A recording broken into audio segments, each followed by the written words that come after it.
Um, okay, hi, I'm Nitzan. I'm an architect turned game designer. Those two facts are really important for you to trust me in everything I'm gonna tell you from now on. Today I'm going to talk about, just a second, the modernism and simulation, the poetic similarities of I find between modernism and architecture, or modernist movement in architecture, and basic game engine optimization methods, and using that to reframe some of my own work. So new thoughts, old projects, or how to use glitch and error to escape our instantiated reality. And if we have time, which we might not have, but if you're sticking around for later, we can talk about AI moms, which seems to be the next wave of my own personal work. So start with modernism. There were many movements, thinker, and manifestos associated with post-World War I modernist movement in architecture and design. However, there were very few individuals that had influenced it so profoundly as the Swiss French architect Le Corbusier. In his 1923 manifesto Towards a New Architecture, Le Corbusier rejects decoration and ornament of his time and calls architects to embrace the spirit of new industrial age. He demands a rebirth of an architecture based on function and a new aesthetic based on pure form and classic proportions, like those of the proportions of the golden ratio. As I'll demonstrate in the next slides, through his decades-long career, the ideas of repetition and proportion persist through all the scales of his work. So we find these ideas in Le Corbusier's interpretation of the human body. This illustration and development of the modular that we see here is something that he worked on throughout his career, but released kind of only when he felt that he found the perfect proportion or the golden ratio between this ideal man, meter 80 or kind of almost 6 foot tall guy. He developed the modular, a model through which he described proportion and ratios in the human body and based on Fibonacci numbers and the golden ratio. He described it as a range of harmonious measurements to suit the human scale, universally applicable to architecture and mechanical things, which is a very important point. This discovery enables the development of mass manufacturing standards for architecture and design elements, ranging from proportions of the doorknob to the height of a light switch and to the width of an entrance door. So basically, like starting from the human body, or by defining the human body in this universal way, he can connect to the spirit of the time and start to develop the scale for different items for manufacturing. And this idea persists beyond the factory floor. On the scale of the villa or the singular housing unit, Le Corbusier develops the domino house. This is an open floor plan structure design to be manufactured in series. This unit combines the order he discovered in classical architecture. That is, again, the golden ratio.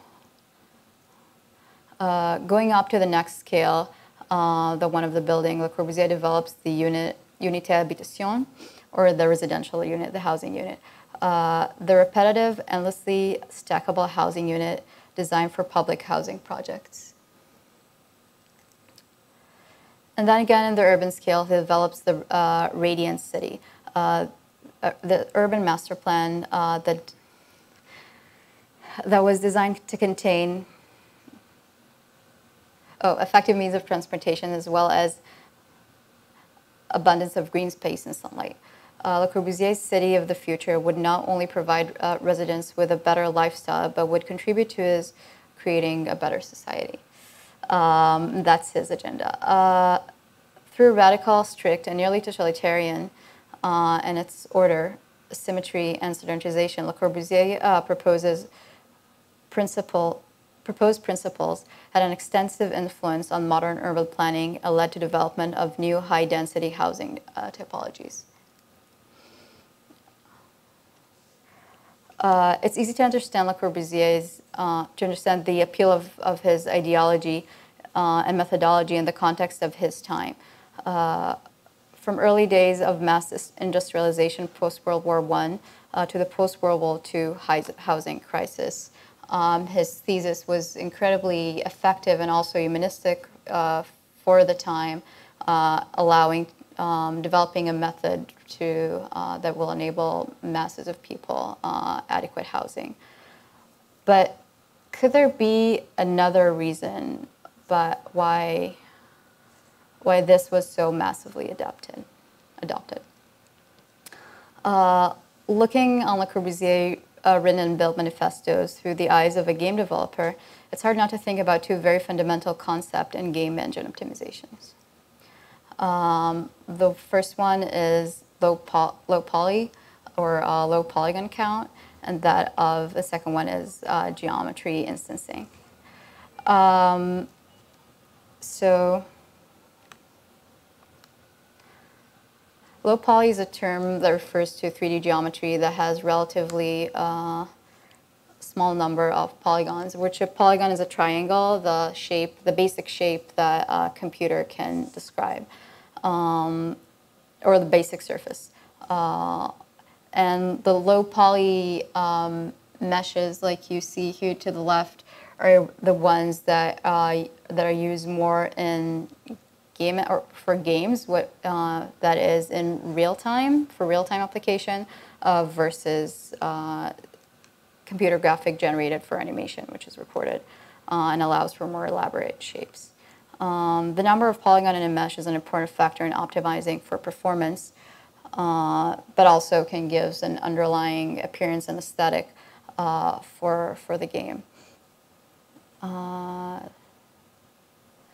As a result, low poly is either an aesthetic for a game, clearly using its limitation, or is hidden through different rendering methods. Looking back at Le Corbusier Maison Domino, you cannot think that is the most minimal shape that could be described in architecture, and both architecturally and computationally. The second concept is the one of geometry instancing. What instancing means is that when we're creating a 3D scene, like the one in the picture here, it would be more computationally efficient to load a single instance of one of these 3D shapes, which is a pretty complex dragon, and then only update its transform matrix, meaning scale, location, and rotation, through the many instances of the object. So it might sound pretty trivial, but instead of uploading, saving the same mesh, let's say with different names, in your game world or environment, you're only loading, you're incentivized basically just by, for computational efficiency, to load that mesh once or load an identical mesh once and then manipulate it through this simple scale rotation and location manipulations. So this methods again create bias towards repetition. And as you can see, Le Corbusier's architecture is inherently instantiated. Looking at the world around us, it seems like Le Corbusier's heritage is as present as ever. I see repetition and instantiation in Chinese housing projects and IKEA furniture. So what's going on here? Could it be that this is all a simulation? Was Le Corbusier an agent inserted to the matrix to deliver the propaganda that would make us, out of our own free will, build an environment that could maintain a decent frame rate and in the limits of their hardware? Were they? I don't know. I'm not saying this is a simulation, but I'm sure that when or if this is a simulation, there is no way for us to tell because we're actively and willfully shaping the world around us to be easily simulated. From the chairs you're sitting on to the housing blocks you're living in. But maybe this is not so bad. In his manifesto towards a new architecture, Le Corbusier describes a chapter, dedicates a chapter to the straight line. In this episode, he describes the primitive men building his camp. The primitive man has brought his chariot to a stop. He decides that here shall be his native soil. He chooses a glade. He cuts down the trees which are too close. He levels the earth around. He opens up the road. Sorry. The road as straight as he can manage it. In order to construct well and to distribute his efforts to advantage, to obtain solidity and utility in his work, he has taken measures. He has adapted a unit of measurement. He has regulated his work. He has brought in order. For all around him, the forest is disorder. Then he continues, there is no such thing as primitive men. There are only primitive resources. The idea is constant, in full sway from the beginning. The straight line does not exist in nature. Le Corbusier shows us that it's the essence of human creation. So taking this assumption one step forward, or this notion one step further, it might just be if you agree to this idea that there are no straight lines in nature and that's the essence of human creation, it might just be that the end goal of our species or ideal habitat is inside simulation. Sorry?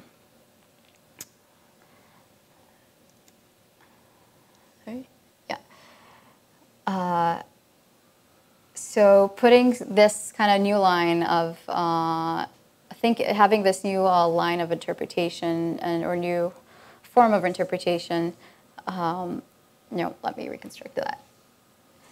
If you disagree with me, and you think simulation is a terrible idea, and and you want to stop that, but you don't know how. Thank you for laughing. I'm pretty nervous. Okay. I have a way. So looking back at some of my older projects, I kept living or coming from Israel, which is inherently modernist environment to grow up in, having the country founded in the late 40s, and majority of it built after the 50s and on. From a young age, I found that repetition deeply disturbing until I come to peace with it later. But let's think about me a few years ago. I found it deeply disturbing, and intuitively, I tried to undermine it. So the first project I want to talk about is called Life Disrupted, which think about. Oh, actually, I have this only. Okay, so the manifesto for this was someone once talked about the doorknob, and then us becoming aware of its existence only when it malfunctions. So our current dwelling experience is comfortable but transparent to us. Like the doorknob, the act of disruption might create a kind of estrangement that would reveal a new aspect of what was convenient and known. The disrupted ranges between the familiar and the estranged. This project tries to find some point on this range between familiar and estranged. The act of disruption is is parasitic in nature and it needs to inhabit an existing space. Trying to find a familiar space, I looked back at my own childhood. I grew up in, being my own childhood, this feels extremely personal, but as often discovered, like the most personal is also the most general. My living experience in a building like that is actually rooted in Israeli construction code. And living typologies, which I bet some of my Israeli friends in the crowd grew up in. So this construction typology, which I lived in as well, is called the H house. What you see here, because Israeli construction codes forces two adjacent air directions for an apartment, you're getting this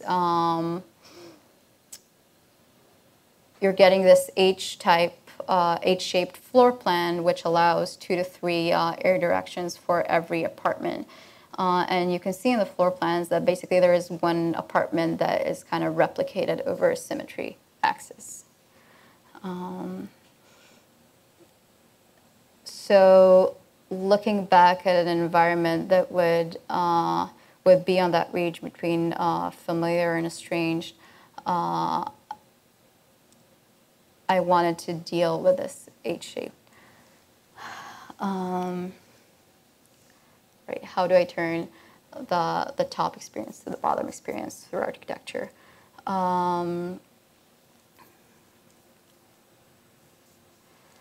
So carrying in mind that kind of generic dwelling experience I had and the fine tuning I wanted to do to it, I was searching for, I wanted to resist that symmetry axis that generated the all-Israeli floor plan, and also, of course, the repetition that comes floor by floor.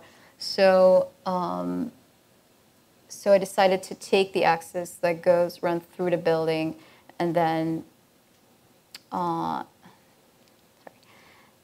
and turn it on its axis. Turn the floor plan on its axis, and then juxtapose the two floor plans together and reinterpret them. Searching for a guide for this interpretation, I look back to Gordon Matta Clark's work, Splitting, where he goes back to an all-American wood house that's very similar to the house he grew up in, and splits it in two. Beyond, like, I think there's something very, very powerful about taking that iconic shape and then by this one very precise action, creating this something that new and also refers to the old and create this kind of almost painful gut experience. And on the other hand, thinking in purely architectural terms, to the picture to your left, the light quality of this section through the house is just overwhelming. You have the regular openings in two sides that you see like the view from them, but the ones that you see, like that void he created, the opposite of architecture, is so inherently architectural in this photo and create this new experience.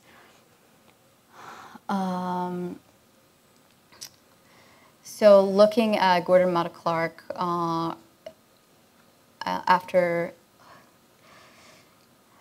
looking at his work, I reinterpreted the floor plan in a way, or the juxtaposed floor plan in a way that would emphasize the places that mismatched, and also would create void and absence and others. So it's the building, and this is the portions of a plan that were removed.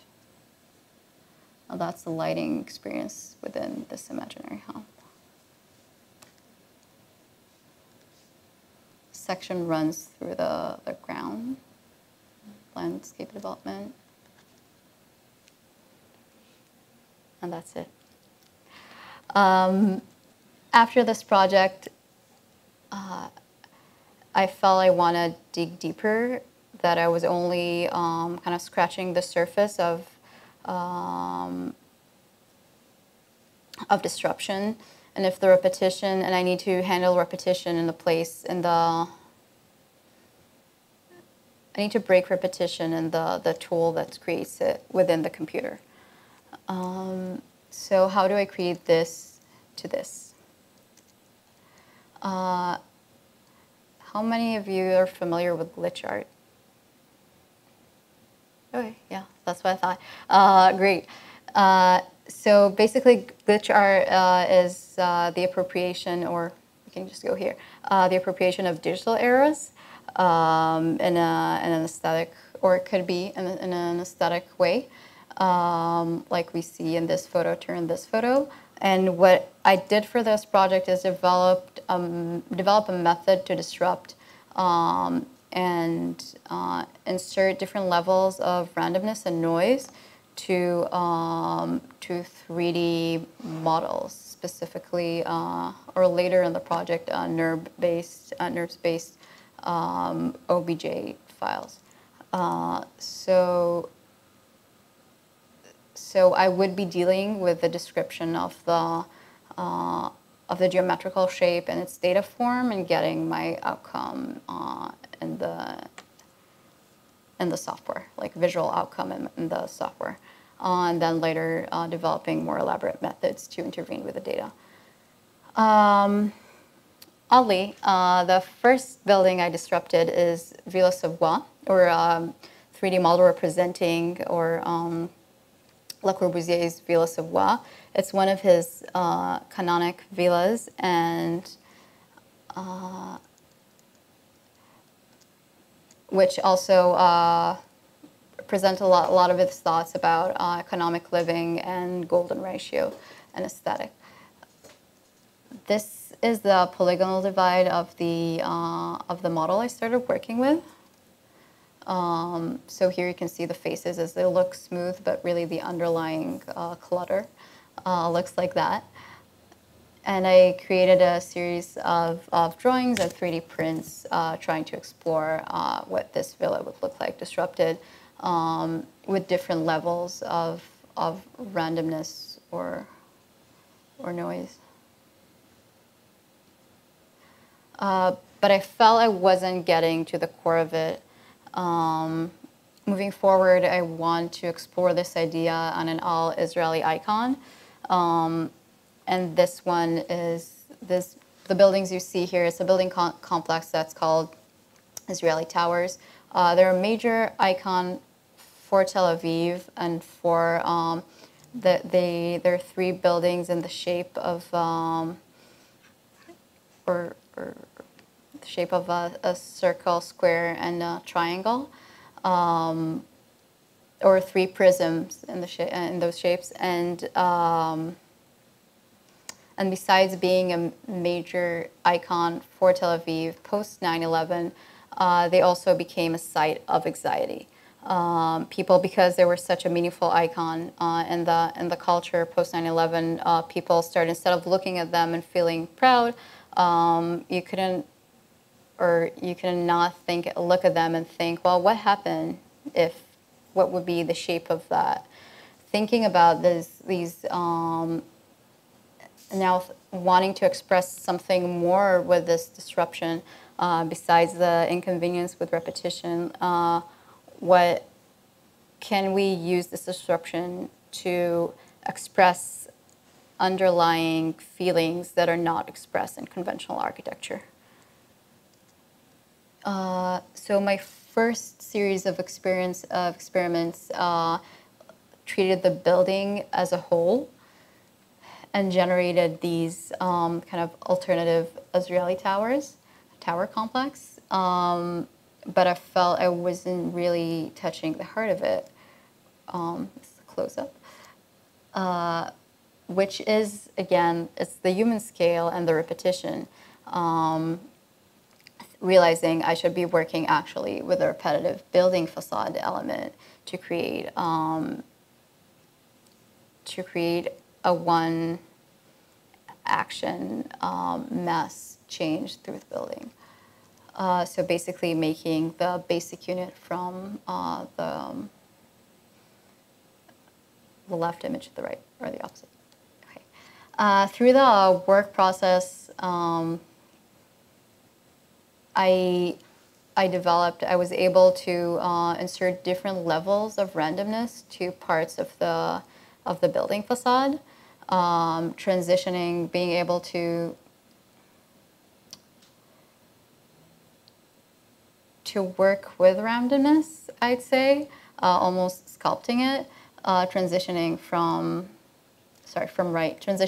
the facade to the right to the left. Having developed this ability and kind of mastering this tool of disruption, I wanted to apply it to the entire building, but also I wanted to tell a story here, a story of change, of something transitioning from 4A to B. And I think, assuming in this world that, you all walk out of this talk and say, oh, this might be a simulation, I have to resist, I have to start building stuff that's really like too complex to compute, then you'll be choosing, you'll be doing maybe stuff that are more along, these lines. But I was building the first glitch architecture. I had to tell a story. I had to show something that was basically invisible. I had to show the transition from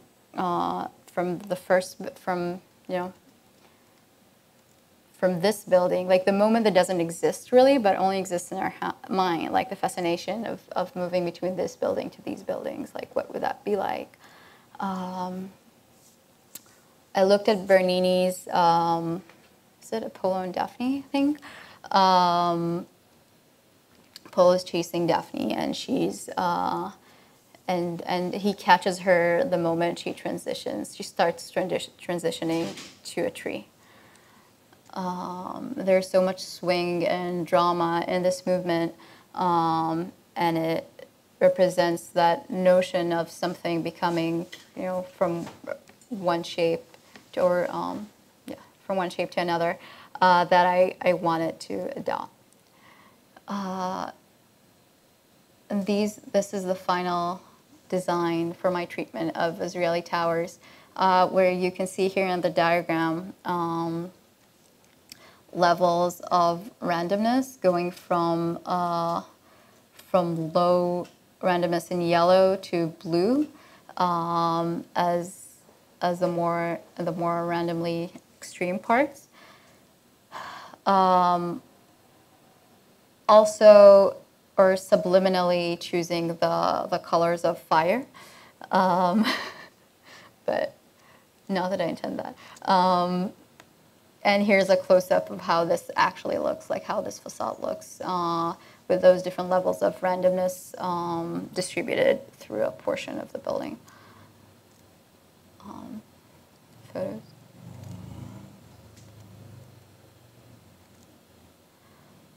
And this is, so I 3D printed the model of the complex itself and a 1 to 20 facade detail that were shown in Israel. And recently, last year in the current museum, I came back to this project and presented the facade iterations with the code, kind of presenting the process and possibilities that I have in the current museum.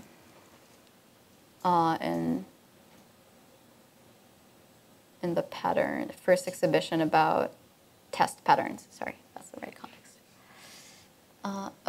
Okay. That's it. Thank you.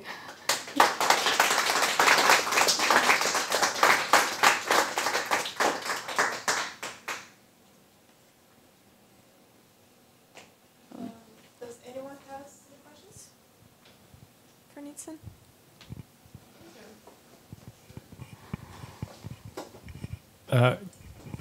Yeah. Can you talk about the AI mom Yeah. a little bit? Yeah, I know. I was like, oh my God, it only took 32 minutes. Yeah, let's talk about the AI mom.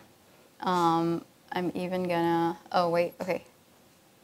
Let's just open.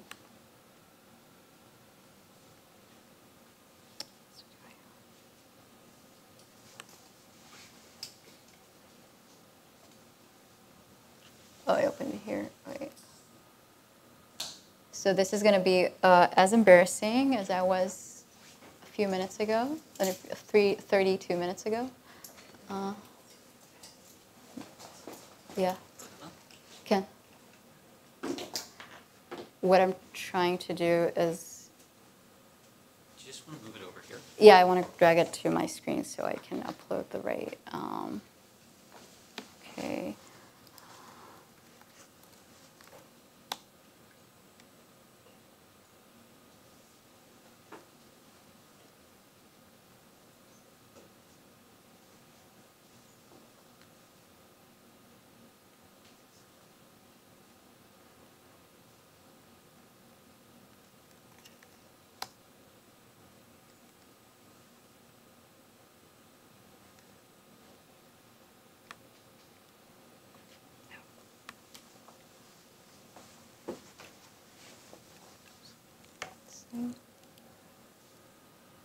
Is that good enough? Yeah, okay. And I think this all oddly kind of goes back to the same urge to go back to my childhood home and disrupt it. So the artificial and the intelligent is a soap opera experience for VR. Starts with you coming. It's a soap opera, so you're coming back to the villa after you haven't been there for 10 years, and you're standing on your mother's, who was a famous psychoanalyst, Dr. Eliza. You're standing on her door path of the clinic, where suddenly you hear a voice saying, "Our time is up. I'll see you next week." It's like, how could that be? She died 10 years ago. And now you hear a voice. As you walk in, you start looking around and experience flashbacks because it's a soap opera. So you're going like in and out of flashbacks, but suddenly you hear a voice saying, your mother's voice again. So you're back. You look around and you realize it's her computer talking to you in her own voice. You start a conversation when you realize your mother Eliza trained an AI chatbot to conduct therapies and continuing Freudian psychoanalysis while to continue therapies after she goes away. There is also a tiny joke there because in Freudian psychoanalysis you have to lie back on a chaise lounge with your face against the therapist. There is a good chance you won't notice if if they were switched by AI. But that's my hypothesis. I haven't tried it yet.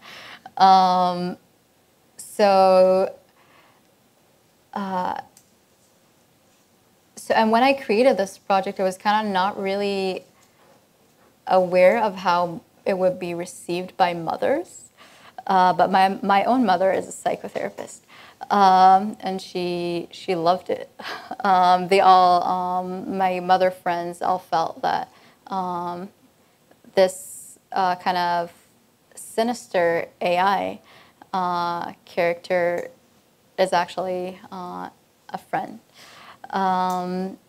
So being very encouraged and also like understanding how important that was to people, I move on to create, well, maybe I'll just, what am I, sorry, to create Alexa Call Mom. Yeah, no, I'm just gonna.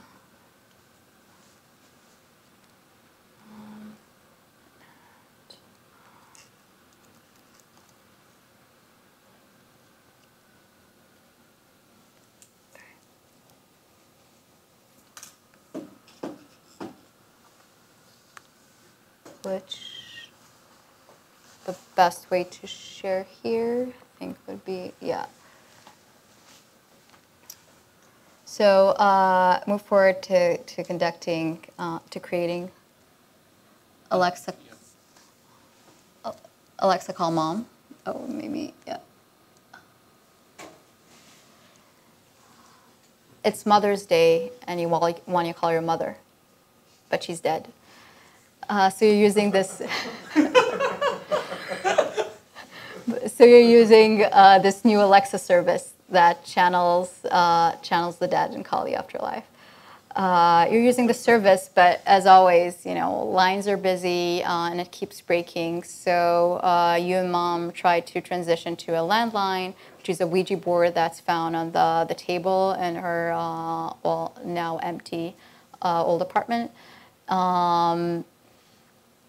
But she can't really hear you very well, and she just tells you, she misses you and she loves you, but she can't hear you.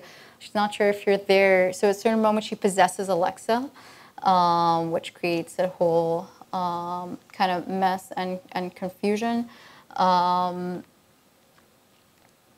You're continuing to talk, but it keeps breaking. Alexa keeps ordering stuff from the Amazon store as she misinterprets you. And then at a certain moment, mom suggests maybe you take off the sheets from covering the furniture, and you start taking off the sheets, and you're discovering kind of the beautiful patterns in your mother's furniture, and you're like trying to imagine what an amazing person she was.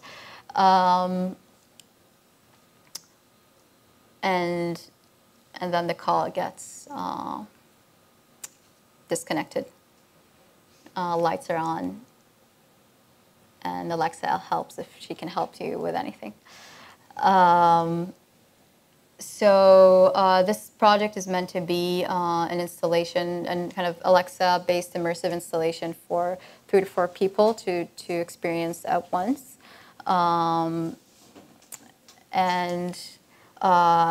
the next steps of this would be making this, or after finalizing this initial prototype, that perfect one piece, we want to create an adaptation that would actually be an Alexa app that everyone can experience with. And if you think about it, the affordances that you give Alexa within your own home are the same affordances that an actual ghost would have if you would conduct seance. So just think. And this is some of the very early concept art. Alexa, call mom. Now available for your smart home. Alexa, call mom. Resurrecting family game night.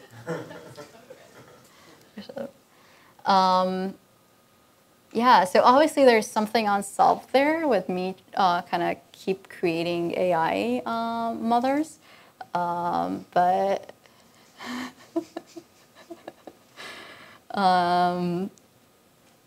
yeah, I think that's most of what I have to say on the subject, Ezra. Yeah, we'll see. Do you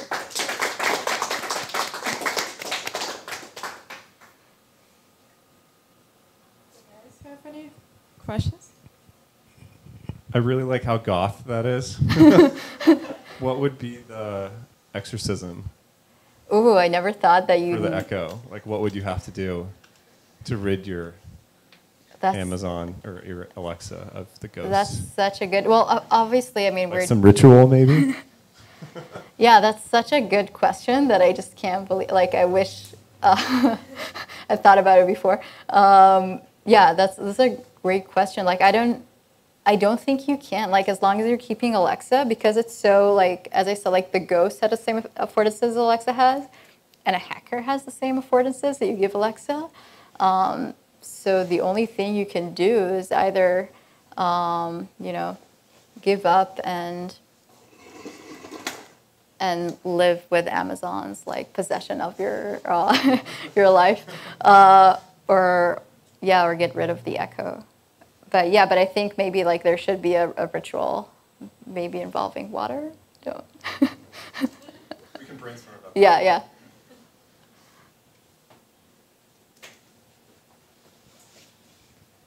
Hey, this is back to the architecture, and you talked about glitch art. You talked about how you could sort of control the glitch at a certain point. I wondered if you could elaborate, either technically or aesthetically, about, because it sort of went from not glitch to glitch, and I wonder how you came upon that decision. Yeah, so that point is almost like, I mean, also I think there are a lot of glitch artists, including me, that would kind of argue or would enjoy arguing whether that's actual glitch art or not, which is a valid argument. But it's definitely like where the project, it was like the kind of foundational theory and method that I started the project with. So actually what you can see is that, yeah. Very cute. And then put this aside. Put this aside. No. Sorry. Okay.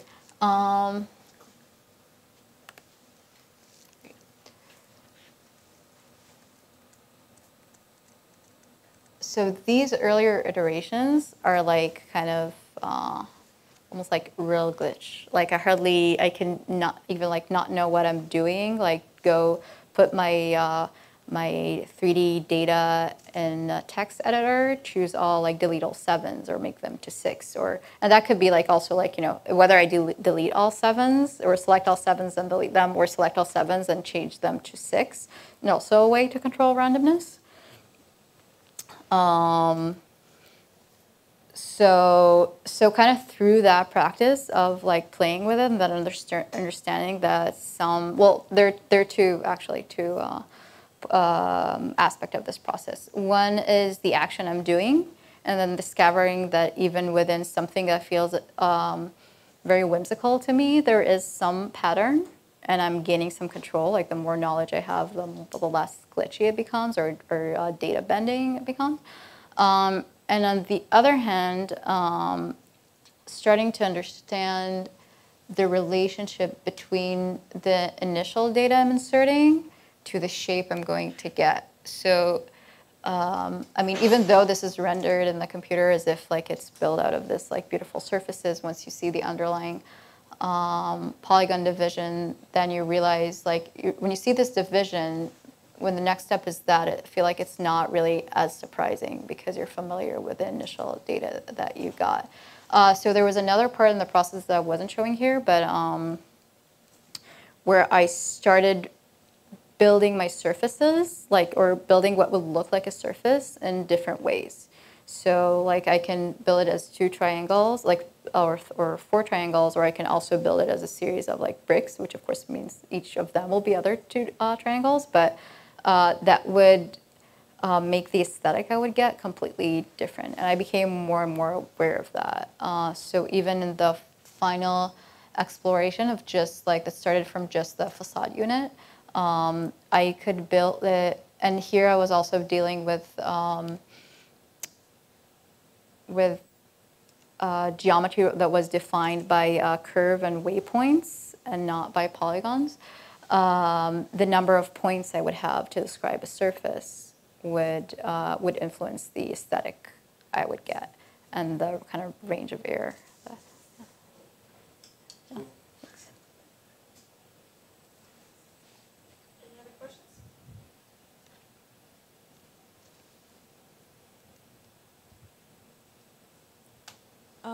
Thank you so much, Nitzan, for your talk.